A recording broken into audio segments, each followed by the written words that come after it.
os empreendedores e gestores que comandam as empresas tomam decisões o tempo todo. Muitas delas são corriqueiras e não exigem muita reflexão, mas algumas decisões podem mexer com o futuro do negócio e precisam ser calculadas.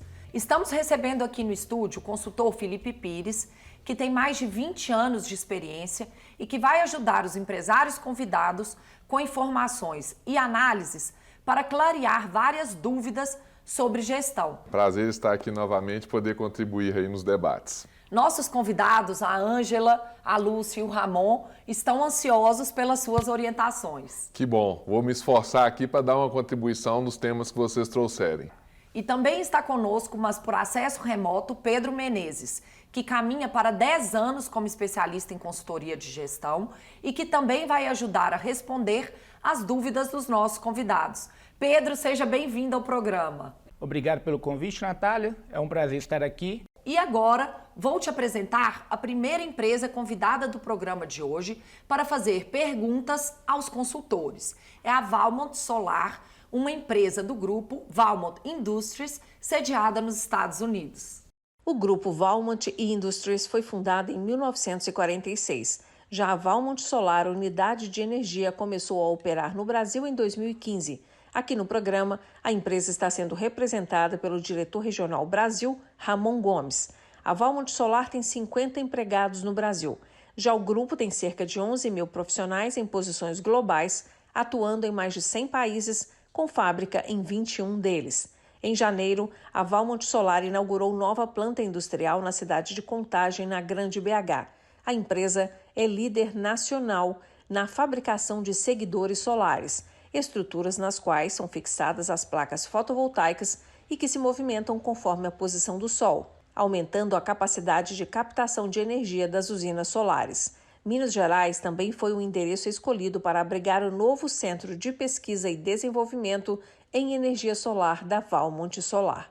Felipe, vamos conferir então a primeira pergunta do executivo Ramon Gomes para você. E se você também é empreendedor, fique atento, porque as orientações que o Ramon vai receber poderão ser úteis para o seu negócio também. A Valmont Solar está em uma fase de franca expansão com a nova planta industrial no município de Contagem. Basicamente, nós temos aumentado a nossa receita anual por volta de 50%, isso desde a nossa fundação, o início das operações aqui no Brasil em 2015.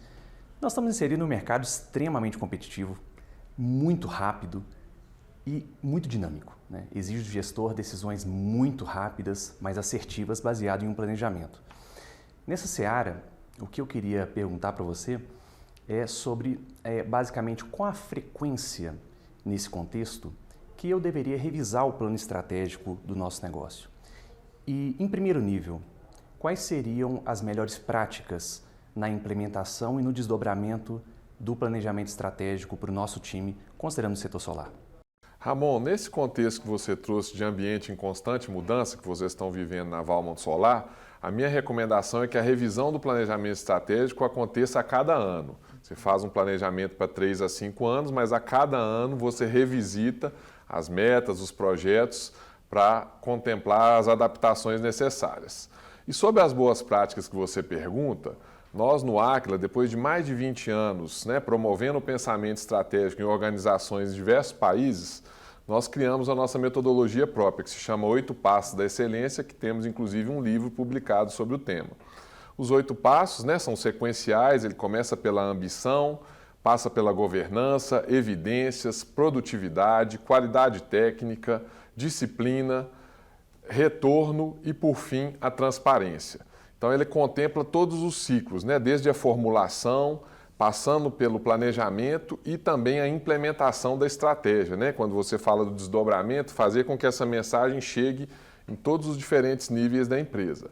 E essa metodologia surgiu depois de que a gente teve contato com um estudo de Harvard lá em 2010, que mostrava que 90% das estratégias falham em função de baixa implementação. Então a gente criou essa metodologia para fazer um caminho seguro para que a estratégia saia do papel. Vamos então conferir a segunda pergunta do diretor regional Brasil da Valmont Solar. Felipe, de forma lúdica, nós costumamos dizer no solar que a única constante é a mudança. Nos últimos anos, nós viemos tendo uma miríade de alterações regulatórias e evolução tecnológica, né? E para estar à frente disso, nós estamos trazendo o Centro de Excelência em Pesquisa e Desenvolvimento Global aqui para o Brasil, trazendo know-how, tecnologia aqui para a região. E nesse contexto, acreditamos que, por certo, que os equipamentos sofrerão várias alterações tecnológicas, sobretudo com duas coisas principais: internet das coisas, o IoT, e inteligência artificial. Assim como nos equipamentos sofrerão alterações, a gente acredita também que a forma como nós gerimos as empresas sofrerão alterações com essas novas tecnologias. Então, o que você vislumbra sobre isso e como o gestor pode se preparar, antever, para se adaptar melhor a essas mudanças? Felipe, temos duas perguntas aqui, né? Vamos começar com as mudanças tecnológicas nos equipamentos. Convém a Valmont já embarcar nessas modernizações, por exemplo? Sim, Natália. O nosso presidente, Raimundo Godoy, sempre disse que gerenciar é antecipar o futuro. Então, quando o Ramon traz o Centro de Excelência e Tecnologia para o Brasil, ele estará criando uma vantagem competitiva e dificultando muito a vida dos seus concorrentes. Isso tem a condição de trazer para ele, né, uma margem melhor, uma vantagem competitiva que vai se traduzir no resultado. Possivelmente ele vai ter um resultado melhor, que ele pode reinvestir e aumentar ainda mais a distância em relação aos concorrentes. Eu acho que é esse mesmo o caminho. Pedro, e sobre o papel dos líderes diante das inovações trazidas pelas novas tecnologias como a inteligência artificial? O Ramon quer saber sobre como lidar com tudo isso. Que sugestão você dá a ele e aos outros gestores da Valmont Solar? Natália, o caminho é estudar continuamente, conhecer as novas tecnologias disponíveis, fazer benchmarks com outras empresas, treinar os times nas novas habilidades necessárias para enfrentar as mudanças que chegam de forma tão rápida ao mercado. As empresas e pessoas precisam ser ambidestras. E o que isso significa? Precisam ter foco em eficiência e inovação ao mesmo tempo. Porém, precisamos ter em mente que não adianta nada ter um processo muito eficiente, mas entregando um produto que ninguém quer comprar, que está ultrapassado. É aí que entra a inovação, que é o foco no futuro. São as iniciativas que a empresa tem que ter hoje para garantir que ela ainda terá mercado nos próximos anos. É ter coragem para criar inovações mais radicais que até poderão substituir o atual modelo de negócio da empresa. Uma coisa é certa, Natália: se a empresa não ousa a ponto de ser protagonista no setor em que atua, provavelmente um concorrente fará isso no lugar dela. Agora, vamos trazer a participação de mais uma empresa convidada para o Gestão com Identidade de hoje. Dessa vez, é um negócio do setor da tecnologia da informação. A Montreal Informática foi fundada em 1987 em Belo Horizonte. A empresa cresceu e tem filiais em São Paulo, Rio de Janeiro, Distrito Federal, Bahia, Pernambuco, Goiás e no estado do Pará. Aqui no programa, a empresa está sendo representada pela sócia e presidente do conselho, Ângela Alvarenga, e pela diretora da Regional Minas Gerais, Lúcia Alvarenga, que também é sócia.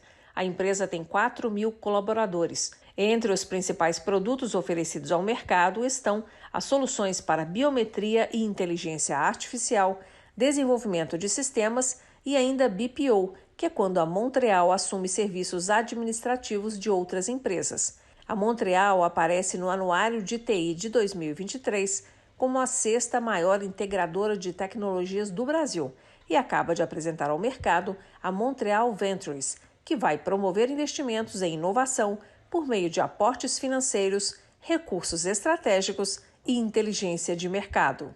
E eu já chamo a primeira pergunta da empresária Ângela Alvarenga, que também é presidente do Conselho da Montreal Informática, empresa da qual é cofundadora. E Pedro, a pergunta da Ângela é para você, ok? Combinado. A área de informática está cada dia evoluindo mais e com um volume de pessoas entrando nela, como as startups, que têm um custo bem menor do que a nossa empresa e um volume de serviços também bem reduzido. Quais os diferenciais nossa empresa precisa adotar para continuar competitiva? O surgimento de startups realmente trouxe desafios importantes para as grandes empresas, principalmente pelo fator custo e pela inovação que essas empresas jovens conseguem oferecer. Então, para as empresas tradicionais se manterem competitivas, somente know-how e experiência não são suficientes. As empresas fundadas há mais tempo precisam incorporar algumas características das startups que podem trazer mais produtividade e assim reduzir custos. Um exemplo é colocar o cliente no centro de tudo e ter muita agilidade na solução dos problemas. É importante também preservar a força da marca e comunicar muito bem os diferenciais dela. Vamos então para a quarta e última pergunta feita por empresários convidados para o programa de hoje. E agora é a vez da Lúcia Alvarenga, que compõe a segunda geração de empreendedores da Montreal Informática. E a pergunta da Lúcia será para o consultor Felipe Pires. A minha pergunta é: como enfrentar o desafio de atração e gestão de equipes com a nova geração de jovens profissionais, especialmente no segmento de TI, onde temos um ambiente digital e remoto? Quais as melhores alternativas em termos de flexibilidade, desenvolvimento profissional, equilíbrio entre vida pessoal e trabalho, de modo a manter a cultura organizacional? Eu acredito, Lúcia, que essa questão passa muito ali pelo propósito, né? A gente conseguir conectar os interesses do CNPJ com o CPF, né? Os jovens hoje querem pertencimento. Então, se você consegue, né, através da cultura, através da gestão, conectar esses objetivos, a chance de ser bem-sucedido é bem maior. A cultura, porque, né, se você conseguir traduzir a essência da cultura dos fundadores que trouxeram a empresa até aqui, né, e fazer uma releitura, fazer uma adaptação, um diálogo com essas tendências atuais que os jovens, né, que a nova geração traz, isso facilita com que eles entendam os modelos, né, e consigam pertencer a esse ambiente organizacional que eles fazem parte.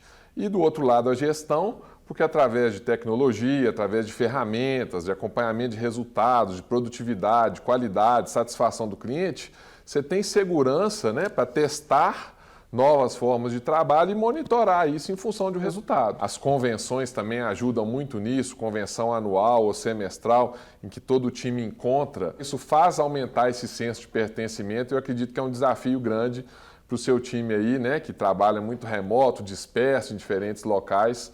Então, acho que é um caminho aí que pode ajudar. Pedro, e falando especificamente sobre o trabalho remoto, você tem encontrado muitas empresas com dificuldade para retomar o presencial quando decidem fazer isso? Sim, Natália. A maioria das empresas está enfrentando desafios. Tenho conversado com muitas empresas e poucas consideram manter o trabalho 100% remoto. Elas têm adotado o modelo híbrido, parte da semana em casa e o restante na empresa. Os gestores focam mais em 2 pontos: produtividade e cultura organizacional. Eles analisam se aquele funcionário em home office está cumprindo as metas, mas também se não está se distanciando da cultura do negócio. Mas é fácil entender a preferência dos colaboradores pelo trabalho remoto, pois eles não ficam presos em trânsito e têm mais tempo para outras atividades, fazer uma academia, por exemplo. Pedro, muito obrigada pela sua participação e quero contar com você em outras oportunidades. Combinado? Combinado, Natália. Estarei sempre pronto para contribuir com a sua audiência, ajudando nossas empresas a aprimorar a sua gestão. Conte comigo e até a próxima. Felipe, eu também quero te agradecer pela ajuda de hoje e pela entrevista e quero te pedir um último conselho para empresários e gestores. No programa de hoje nós falamos sobre a necessidade constante de capacitação e sobre os líderes não pararem no tempo. Em meio a uma rotina tão cheia de compromisso, como eles podem gerenciar tudo isso? Muito obrigado, Natália, é sempre um prazer estar aqui. O último conselho que eu dou, que é independente do nível que eu estou, né, quanto mais alto eu estou na organização, maior essa necessidade, mas sempre tem que reservar o tempo da melhoria.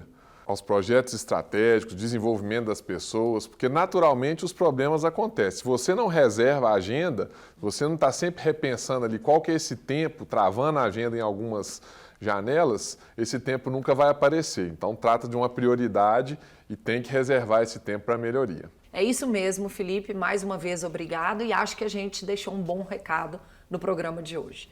Semana que vem estaremos de volta com mais técnicas e cases para te ajudar a ser um gestor excelente. Obrigada pela audiência e até lá!